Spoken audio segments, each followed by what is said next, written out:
I'm Vin. I'm Sori. If you would like to get your song reviewed, dear listener, there's a filthy capitalist option. As Sori says, 125 gets you straight to the head of the line. You don't have to be a part of the alliance. You don't have to be part of the group. Wait a minute. And the biggest thing is you don't have to wait. You hop, skip, and jump right in front of everybody. 125 gets you there. You do that 3 times, and then get mashed down to the $75 rate for perpetuity. Yes! Also, there is a band review option. So if you've got a band and you're trying to get your band some exposure, hit me up at vinsori@gmail.com, and I'll show you the details about how to pull that off. You can also jump on Patreon, and there is a option on the tiers to be able to get your band reviewed. Obviously, we can't lie to you, so we can't guarantee a positive review. Get what you get. It's just rubbish. Rubbish. Rubbish. That's British for garbage. My favorite is a community option. $1 at the gate gets you in at Patreon. You get to join an alliance. The alliance joins their points together, and that helps determine what songs that we do. The alliances hang out on Discord. Message me on Patreon to get the link. And they do all kinds of other cool things. They do Minecraft, Dungeons and Dragons. Yeah. It's really a community within the community. Anybody can go on the village, facebook.com/Vin and Sori. There's 160,000+ people on the channel. What's cool about the Discord is that it offers a real opportunity for community connection, friendship, that type of thing. And it's on Discord, so if you're not a Facebook person, it's for you. You start off at $1. Right. Plus you get exclusives. Sori and I are working on a song. So the first 15 seconds of that was on Patreon. Also, at $15 tier and above, when we actually debut the video, they're going to be there live with us. There you are, dear listener. Buy our merch. Buy our merch. And the child shall lead them Okay. to buy our church. We are on... To buy our church. I said that because Like, did you I'm just reading say Josh's, we go to this hardcore Calvinist church in Gettysburg. Okay, so we are in the middle of a DJ stream. Yes, for sir. 7 Dusted. Boom, boom, The boom. third song on the list is Warrant. Andy Warhol was right. So this should be interesting. You have that downloaded already? Nope. Yes, I do have it Okay. downloaded. I was answering Vlad's, has Metal Church been played yet? No, it has not been played yet. And I'm not going to tell you the title of the Metal Church song, Vlad. You'll have to wait and see. You'll have to wait and see. Okay. Plus, it's not my place to say because 7 Dusted is the DJ here. So talk to him. Okay. All right, guys. This is Warrant. Andy Warhol. Isn't Andy Warhol an artist? Like a New York guy? I heard about Andy Warhol a ton in New York. I don't know. It just makes me think of Daddy Warbucks, and I think that was on Annie. But... Okay.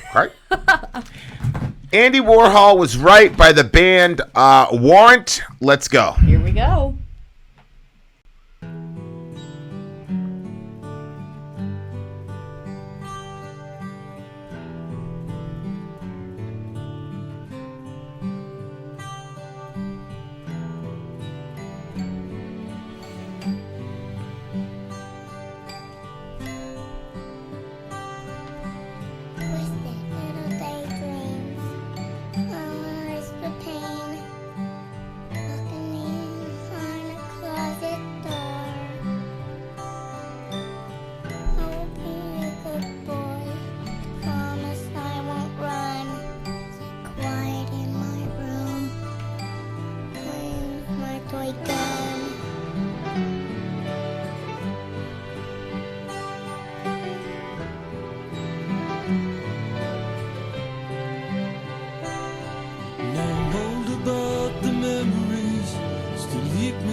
Watching you on my TV. Why did God make you so famous when he only spit on me? I wanna bathe in your light. I wanna be on the news. If I take your life, it's nothing personal. Just a boy and his toy gun, dying for attention.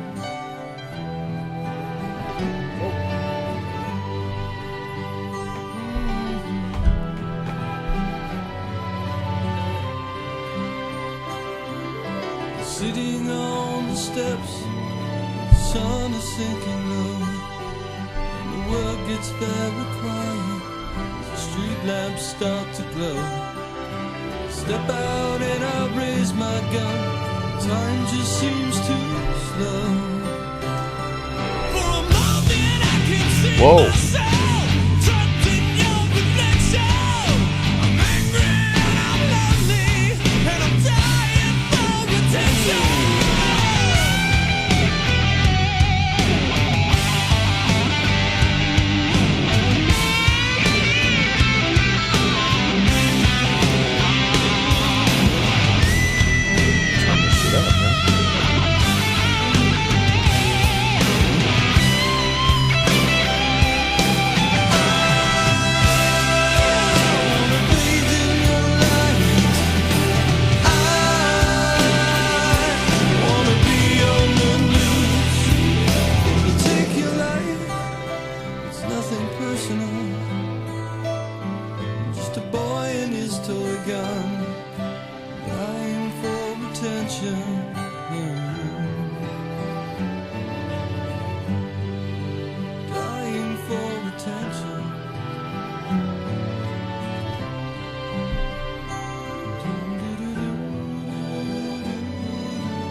Mama.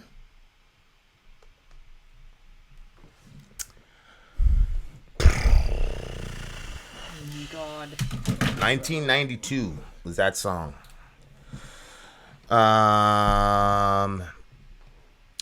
Andy Warhol is the guy that says everybody gets their 15 minutes of fame. So it makes sense, right? When he says Andy Warhol was right, because he says he wants to be on the news. Mm-hmm. See what I'm saying? Yeah. So it looks like, you know, that's the dynamic that's happening in this song. So he's saying the only way for his mom to actually see him is if he kills her? Well, it could be that, or he could just be saying he never got the attention that he needed from his mom, and so this is how he's gonna get it, by shooting someone and then ending up on the news. Oh, not shooting her. Oh my gosh.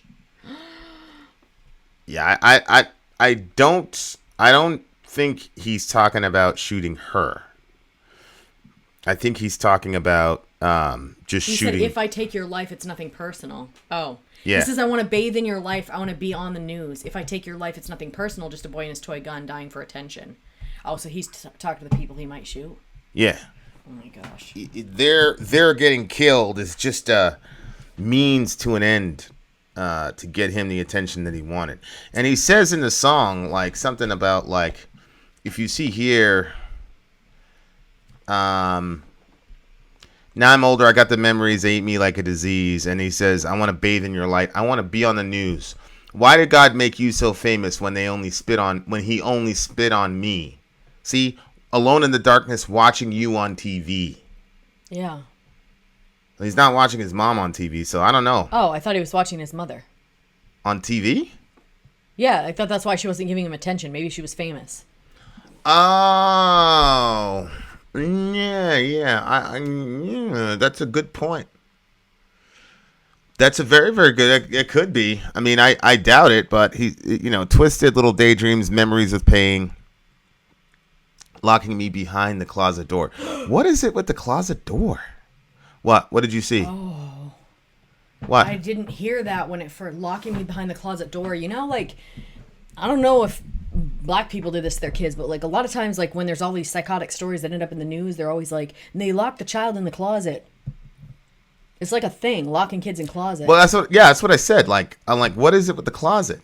Like, I knew somebody, and his mom was like, yo, go in the closet. He's like, I'm not going in that closet. And he didn't.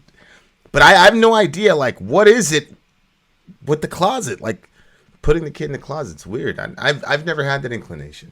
It makes me feel like throwing up. No matter how how angry I've been at the kids. I think the idea is I don't know, maybe if they're being bad, like kids usually do get into stuff, maybe they put them in the closet so that way they can't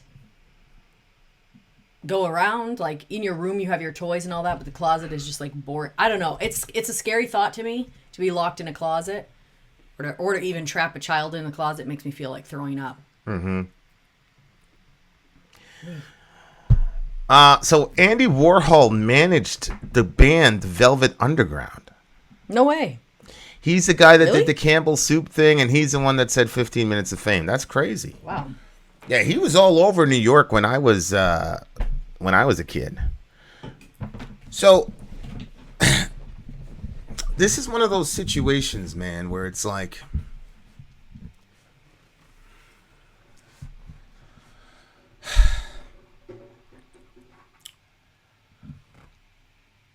this story, you know, I say all the time that a good author, that's one of the things that's so fascinating to me about literature. Yeah, I was going there.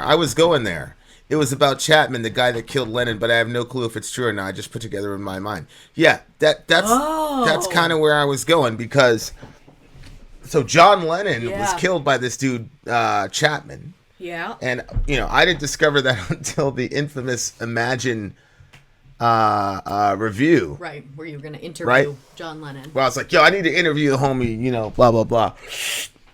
And people were like, you're going to need a psychic reader or something like that. I was like, what the hell? I Googled if there was ever doubt that these were genuine reactions. I Googled the homie. Yeah, some like obsessed fan. Like the guy knew every song like verbatim. Like he was crazy, like obsessed. And then he went and shot the homie. So yeah, I took that, and it turns out that Marilyn Manson had also written a couple songs about that in one of his thingamajiggies or whatever. Well, I mean, that's going to be a concern if you're an artist like that. Like, once it happened once, then you're like, oh my gosh. Like, I mean, rest in peace to Don. That's how he left the world. It's a crazy fan. Man, yeah. Who was mad at him for being in a different band than Pantera. It was just ridiculous. That's crazy. I think that's like the trouble with like fans is you're not a person, I don't think, to them. Oh. You provide them something. Oh, yeah. Yeah. Stars are, they're completely dehumanized. Yeah. Yeah. Like, that's one of the crazy type of, dichotomies and paradoxes of being a famous person is you're simultaneously worshipped and dehumanized.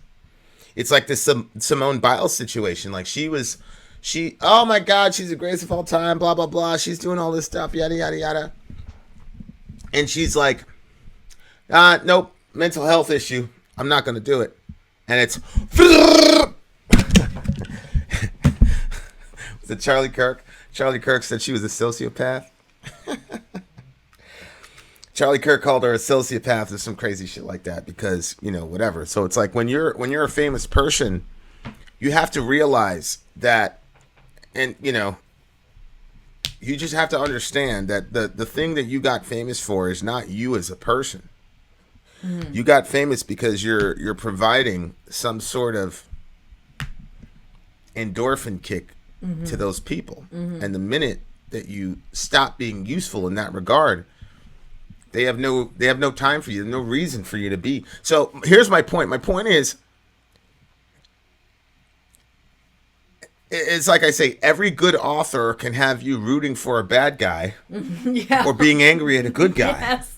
Right? Or rooting for a guilty person and being apathetic to the crimes that they commit. Based on... Remember that show that we were watching? I was bummed out we never finished it. No, it was a show. The Mafia one. Yeah. That one.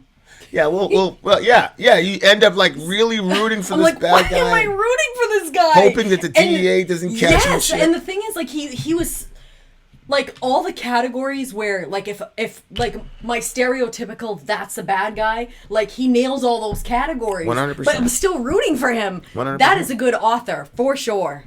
Yeah, but I just got done watching this thing with Vaughn. Rest in peace to the homie, but. This kid was out every day drilling, every day shooting at people.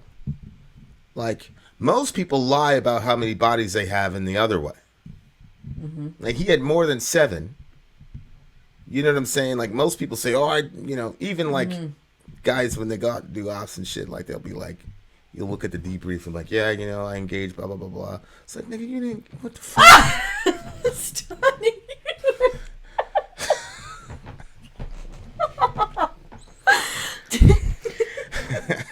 I got a text at 2:30 one time. M was like, yo, look at this, bro. I was like, what the fuck? Okay. Yeah, well, it's like fish stories, right? Okay. Fish tales. That's what people always say. It's Well, no, somebody did catch that fish, but it wasn't you. Your lying ass. That's so ridiculous. As a matter of fact, in that particular situation, because I ain't gonna talk about that shit. Fucking. You're about to go too far. Okay, so my point is, yeah, I think you're probably right. So right now we're completely in love with this guy, right?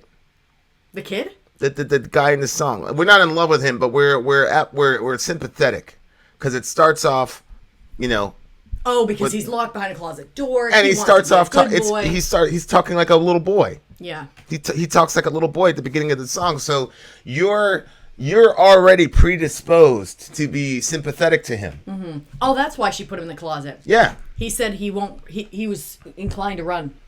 Well, so yeah. He said, if you just let me be in my room. When kids are abused or they're under severe mental duress, they generally try to run. Yeah, for sure. Look at Christina Grimmie. She was shot and killed in front of her brother by a crazy fan.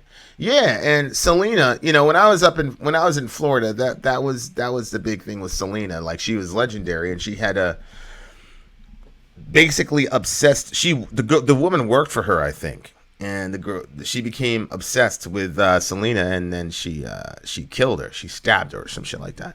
Stabbed her? Yeah. Like it's like not like. It's very, very dangerous to be, So, he really never got over that childhood trauma. So, and I agree. Like, I really felt like that second verse made me go, okay, that's a dude that killed John Lennon. Like, that's that mindset. Like, he's sitting at home, he's watching him on TV, and that's one of the major things that I talk about all the time. That friend or whatever that admires you so much, but is simultaneously jealous of you. So he goes, why did God make you so famous when he only spit on me? Which is, again, you're inclined to feel so much pity for this guy, but that's really a form of pride. Oh, I don't feel bad when somebody says stuff like that. Well, you don't feel bad because you're the person in the first line most of the time. Why did God make you so beautiful?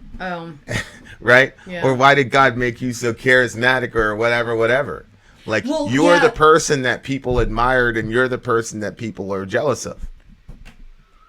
Yeah, I guess, yeah, you're probably right. I just don't usually, when somebody takes it to that degree, he only spits on me, like only, that's why it bothers me, because I'm like, well, no. I mean, the Bible says he causes the rain to fall on the just and the unjust. Like, we all get rain, we all get sun, we all get, like, there's so many blessings that when somebody says something that's that, like, definitive, he only spits on me, I'm like, you have a perspective problem. Or you're in the throes of your pain. Because when you're in the throes of it, sometimes that's all you can see is just everything's bad. It's not a good place to stay at, though. You have to, there is a sense in which you have to, you hear the song, count your many blessings, name them one by one, but, and it sounds kind of corny. I didn't hear that song growing up. Oh, really? It sounds kind of like corny, like count your many blessings, name them one by one, but it is a very healthy practice. Put religion aside, put everything aside. It's an extremely healthy practice to stop and say, what do I have for blessings? Did you, if you want to take a shower, is your you gotta go collect that water? Oh no, you can just go right into your bathroom and turn that faucet on and the shower comes on. Do you dry off with a towel or are you drip drying with leaves? You know what I'm saying? Like, there's a lot of things that we have. And I'm not saying that that's the overall fix for everything. I'm just saying that when you think it's only all bad, it never is. Yeah, but have you're speaking from a perspective of a kid who's never been abused and thrown in a closet. Right. But I'm saying, not in in a situation like that. He's grown now, the guy. Yeah, but it's a lot. Yeah, but you now, and I'm not saying you didn't suffer, that you didn't have dysfunction, because you know my opinion of your upbringing. Mm-hmm. But you had a certain form of stability. Mm-hmm. And an expectation of what life was going to be like. And again, your family was the premier family in your church and your neighborhood. Mm-hmm. The biggest house in the neighborhood, the most important family in the church. And in the church, you were it. Mm-hmm. You had the pastor telling you to get up there and preach. Mm-hmm. So your understanding of life and things, and obviously you have a Christian context. So your understanding of life, and when a person says God only spits on me, is, you have the theologically correct response for sure. But I understand. I've been in like suburbia with, 4 cars in the driveway and whatever. Mm-hmm. But I've also been in the gutter. And when I was coming up, when we were in the Bronx, man, like none of us had dads. Mom was under heavy pressure. Some of our moms were pillheads, others were alcoholics. They were all on some sort of substance that was dominating them. And it felt like the entire world was against you, because you'd wake up, no dad, mom's, whatever. And you get on the bus, and you're seeing dudes that want to hurt you. Or you're seeing people that you hurt, and you have to deal with that guilt and that awkwardness. Mm-hmm. And then you get to school, and the teachers are like, every segment of your life is just completely fucked. So, like, I understand. Now, granted, I had the theological underpinnings, and people say what they want about religion, but I was always in a situation where underneath all that bullshit, I had that foundation. Yeah. So I never I was never subsumed by self-pity. And that's kind of one of the unintended benefits, I think, of growing up in that kind of situation, because you didn't have the time to feel sorry for yourself. You had to be on point, or dudes were going to get you. They're going to eat you alive. So you always had to be on point. You had to be on time, and you had to be, the Chicago kids now, they say, you can't get caught lacking. Mm-hmm. When we were coming up, we were saying you can't get caught slipping. Mm-hmm. And it's like, oh, what happened to so-and-so? Oh, they caught him slipping and gave him $1.50, blah, blah, blah. So I understand where this guy's coming from, because my best friend, like, that was his mentality. Like, oh, really? Oh, yeah. It's like, oh, bad things are always happening to me. But bad things were always happening to him. I mean, it was true. Like, bad things, but you get to a point where it's like, yeah, but you're creating situations where bad things happen to you. It's like the Jung comment before. Mm-hmm. But it's very hard to get out of that mindset when you're in the throes of it. Well, and I think it's harder when you're in certain personality types as well. So, like, your brother was in basically the same situation. One could say he was under a lot more pressure than you were growing up. And who? Your brother, your older brother. Oh, 100%. So, he was 100% under way more pressure, because well, yes and no. His relationship, he had to take care of me. Mom, yeah, but his relationship with your mom was better than your relationship with your mom, right? I don't know. Oh, really? I mean, now looking back, I think I had the closest relationship with my mom. If you would have asked me that when I was a teenager, I'd have said, hell no. Okay. Well, so he had. I don't think any of my brothers had the relationship with my mom that I did. But I agree. I do agree. He essentially kept his head down and did what he had to do. Yeah. Instead of getting involved. You know what I'm saying? Like, so there is a sense in which, yeah, bad stuff happens to some people, but some people are choosing, the personality type. So, yeah, I mean, your brother put his head down and he went to work and he focused in on the things that he needed to focus in on.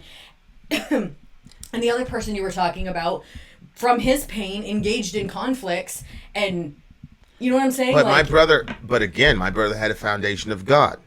Well, so did you, but you still engaged in the conflicts that created more for you. Yeah, but I didn't complain about those conflicts, and neither did my friend. What he would complain about was the shit that he couldn't control, like not having a dad, mother is an alcoholic, that type girl situation. But no, I get what you're saying. Like, there is a personal responsibility angle to it. Like, obviously, what I'm saying, like, that's what I'm saying. Like, I'm phasing in and out because obviously this guy is accountable. And the point I made at the beginning of the song was, holy shit, we're feeling sorry for this guy and he's a murderer. You know what I'm saying? Like, this is a bad person. Again, if this is a dude that killed John Lennon, which is my theory and Seven's theory, so, I don't care about anybody else if Seven agrees with me. But yeah, it's that Jordan Peter. I'll tell you what, honestly, he did a 3-hour discussion on Cain and Abel, and it was literally John Piper. Romans 8 is probably the greatest collections of talks on history, philosophy, and theology. EVER ever. Mm-hmm. Okay. So John Piper did 10 years going through Romans. But second to that, I would have said Jonathan Edwards, Heaven, a World of Love. I used to read that sermon or listen to it 4 or 5 times a week. Mm-hmm. He's talking about heaven and like how things are going to be and how we're going to relate to each other. Brilliant stuff. Mm-hmm. And there's going to be people higher than you because they were, more spiritual than you. But because you're in heaven, there will be no jealousy. It'll be all admiration. And on their side, there won't be any pride, but it'll all be a compulsion to serve the people beneath. So, like, he was just talking about how society works in heaven and all the rest of it. And that's cool. For a long time, that was my second favorite talk on God ever. But holy shit. Jordan Peterson's 3 hours on Cain and Abel were amazing. And he was talking about this resentment that people have against people who are better than them, and just they let it seethe, and then and Peterson inevitably is going to go to Dostoevsky and communism and all that, because that's I think he was traumatized by the Gulag Archipelago, that book. Wow. And he was just talking about how that sort of animosity and it was a little bit oversimplistic. He's talking about the Bolsheviks and all this, and he's trying to style the Bolsheviks as Cain and the the folks that they killed as Abel, and that's obviously historically not the case, at least not from my vantage point. But that real deep-seated resentment from somebody who has been given a hard providence. And even like as a Christian, being able to have categories like, because as a Christian, you have this built-in safety system mentally, if you believe it, which is God works all things for the good of those who love him, who are called according to his purpose. Mm-hmm. So if you can really truly convince a person of that, then everything you went through as a kid, being in the closet and all that, is there so that you can help a bunch of people. Mm-hmm. But that's why I'm saying, like, I feel like I was given a major advantage. Me and my brothers were given a major advantage by having a theological foundation. Yeah. And it was a heavy one. My mom was an active, she made sure. Yeah. And her and I had so many discussions. So having, and I'm aware of the fact that I've never experienced any suffering without that template in my mind. And so if that's the case, then that means that a person who went through the same thing as me without that foundation, they still suffered more than I did. Gosh. Even if we had the same you're situation. Right. There's actually two verses that help get me through when I'm having a really hard time. That's one of them, that he's working all things together for the good of them who are called according to his purpose. Those who love him. I knew it. I was like, they're missing one point right now. That I do quote that when I quote it. Yeah. Okay. And then the second one is not to worry about tomorrow, because tomorrow has enough worries of its own. Itself. So just be in today and leave tomorrow alone, and every single time I start, like today, I was like crying because I was having a hard time with some stuff, and I was thinking there's like so many moving parts right now. And I took a few of those and I moved them forward X amount of time, and it was just too difficult. You know what I mean?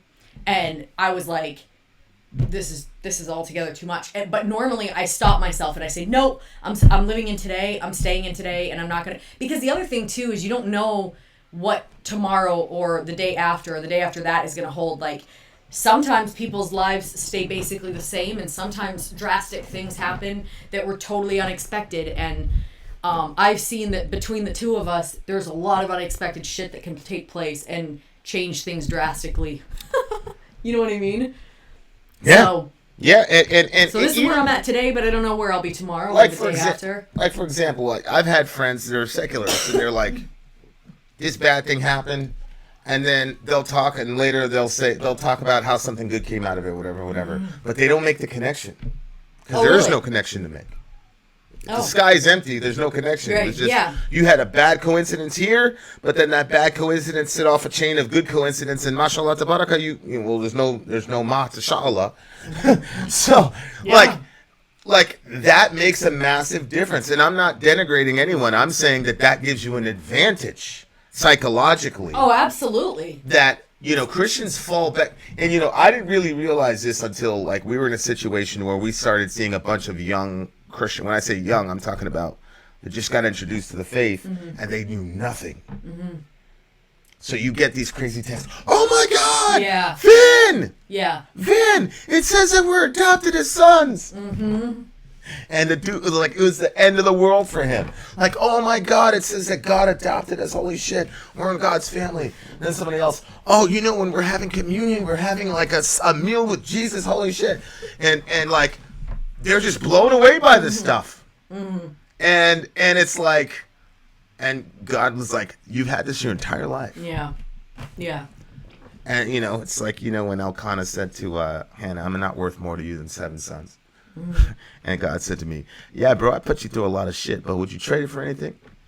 And obviously, if I'm honest, I'd say, hell yeah, I gotta trade a lot of shit. What are you talking about? But after having that experience with all those people and seeing how blown away they were at these concepts, and by the way, everybody would be blown away by these concepts if they believed that they were true. Right. So like even the ability to believe in this template that gives you that psychological, grounding. Yeah. That in itself is a blessing that most Christians just completely just. So yeah, you're right. I didn't consider that at all. And the thing too is when I'm at the point where I feel the most overwhelmed and I feel like I'm on just the brink of disaster. When I'm at that point, I know there's a place that I can go. And I know that I can pray. I know that I have the scriptures to read. And I know that there will be some not, it's always different in degrees. There will be comfort in that. And that even in the times where there's not so much, it always comes back around. So, because I have belief too, you know what I'm saying? So, like you said, if you lose hope and you don't believe some help is coming, then that's a really difficult place to be in. But when you're still hopeful that help is on the way, it's a much better place to be. When you lose it, and sometimes I wonder if that's why people don't want to, try to step out in a realm of faith, because if it doesn't, like it's kind of like one of those things that if it gets bad enough, I'll do that. You know what I'm saying? Like how people have like those things that like, well, it's not that bad yet, so I still have that as a maybe. And so they don't want to actually try it in case that fails them, because what is there after that? Because they haven't tried the religious stuff, but there are people that say that works for them. So perhaps it will work for me too, but I'm just going to kind of leave that to the side because they don't want to suffer any more disappointment if it doesn't come through for them like they're hoping or needing for it to. Yeah, sitting on the steps, the sun is sinking low. This is, again, I'm pretty sure he was killed at night. The world gets very quiet. The street lark starts to glow. I step out and raise my gun. Time just seems so slow. And then he, for a moment, I can see myself trapped in your reflection, which, again, John Lennon had these glasses. Oh, my gosh. So that's another reason I'm like, I think 7 is right here. For a moment, I can see myself trapped in your reflection. You're right. I'm angry and I'm lonely and I'm dying for attention. And so now this guy is always going to be associated with John Lennon. So when he said, I want to bathe in your light, by killing him, he's done that. And so the mystery for me is, why does everybody want attention? Well, I think about that a lot because surprisingly, I'm a person that gets a decent amount of attention, but there's always this need to have more attention. Like, I'll be like, give me attention. Like, you know, I'll do that. And you're like, what the fuck? We live together. We work together. We sleep together. We do everything together. Yep. No, I meant like literally sleep. Yeah, I know, but I. And so, like, why? Why am I saying? But I really, really believe that all the deficiencies that we feel throughout the day are meant to make us search and find something to fill that deficiency.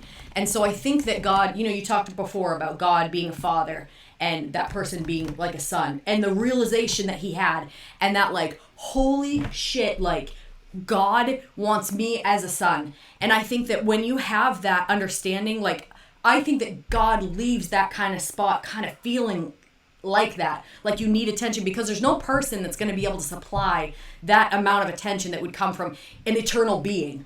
So let's just say that there is an eternal God, and he's also the one that created you, and he set you up a certain way so you wouldn't lose sight of him, and that there would be that need deep inside of you, and so you would search for things to fill that need. It might be, you know, all those different things that people use to kind of get them through the tough parts, get them through the day, but at the end, like, I was thinking about how when you take something as your comfort, or something that will help you to kind of soften the blow of difficulties, and I'm sure you guys have all seen it, when something is off just a little smidge, at the beginning it's not a big deal, but as that progresses, it gets further and further away until they're not even close to each other anymore, and you don't even realize that they had any closeness ever unless you traced it back. And I think that a lot of times, if you look at the end result, so let's say somebody they take some drink to help them to get through the night. There's a lot of stuff going on, and then the next night they take some more. And if you fast forward that to, okay, if you don't stop using that as your comfort, what could be the end of that comfort system? Okay, you could become an alcoholic.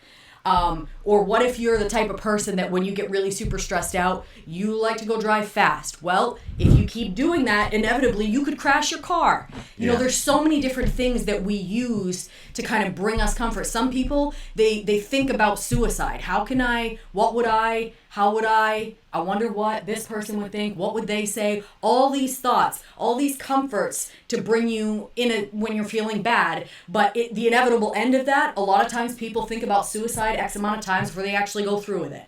So you have to look at what your comforts are. And I feel like that is what God leaves, that kind of aching in you, that need for attention. And that is supposed to actually turn us back toward the one that made us and left that spot so we can say, there it is.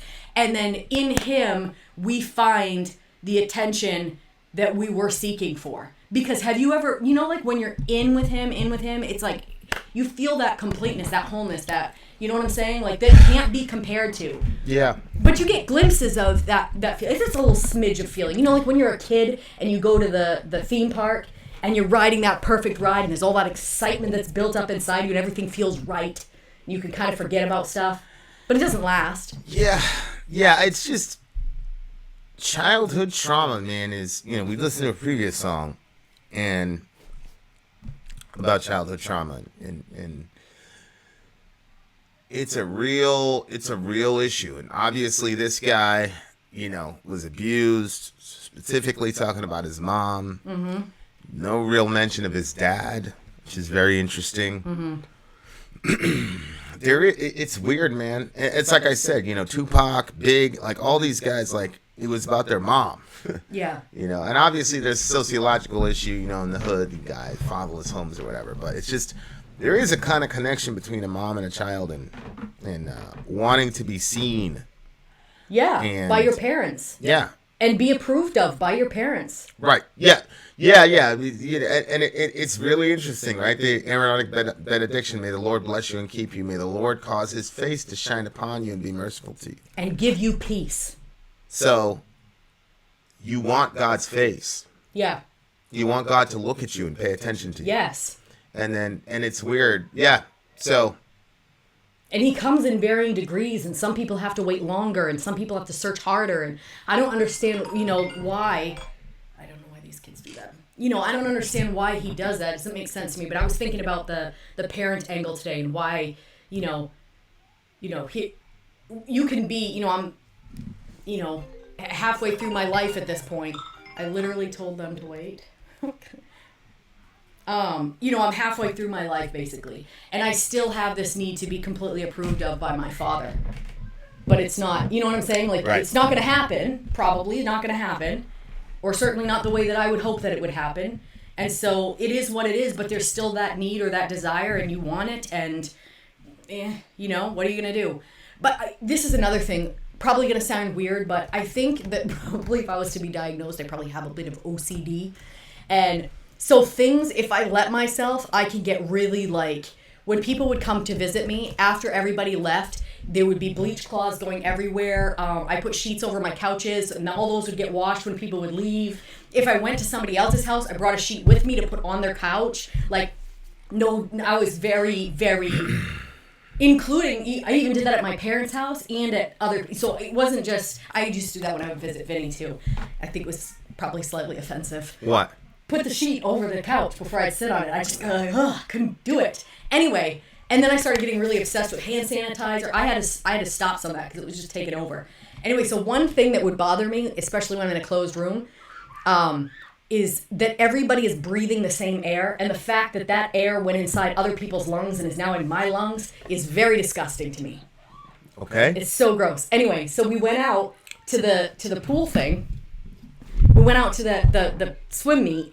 And when we're there, because of COVID, everybody's been so separated and so segregated that... Is it echoing? Because everybody's been so separated and so, you know, you can't be close to anybody because of COVID, that when we were there at the... Keep going, go ahead. And we were sitting around all the people... This is Johann Swim Meet. Yeah. I was so happy to be around all the people. And literally, I was thinking... We need to put that video oh my on gosh, it's so cute. Patreon. Yeah. And hey, patrons, you're gonna be treated pretty they're saying soon it's good here. now. Yeah, that's because I Okay, just let's put just mine run on with there. this. No, because we paid a lot of money for this. Just plug this one back in. Go ahead, Okay. keep talking. So I was thinking, like, everybody was, and I was like, you know what?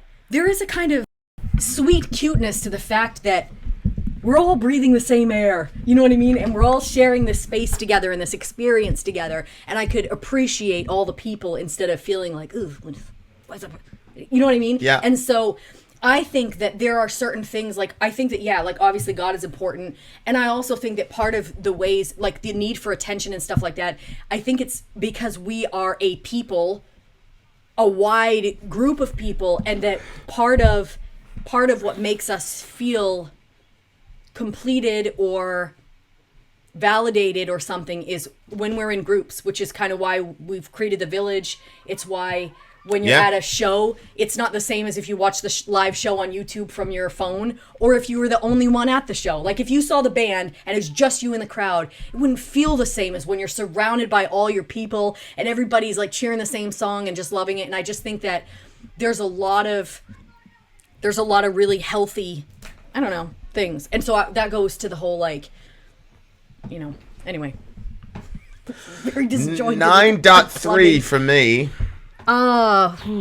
Good song. Yeah, I think I'd match you on that one. It's a good song. It's not a fun Yeah, song, but it's a no. good song. And it's a precautionary tale. Long story short, Mom, pay attention to your boys. There you are, dear listener. Vin out. Sorry out. Gone.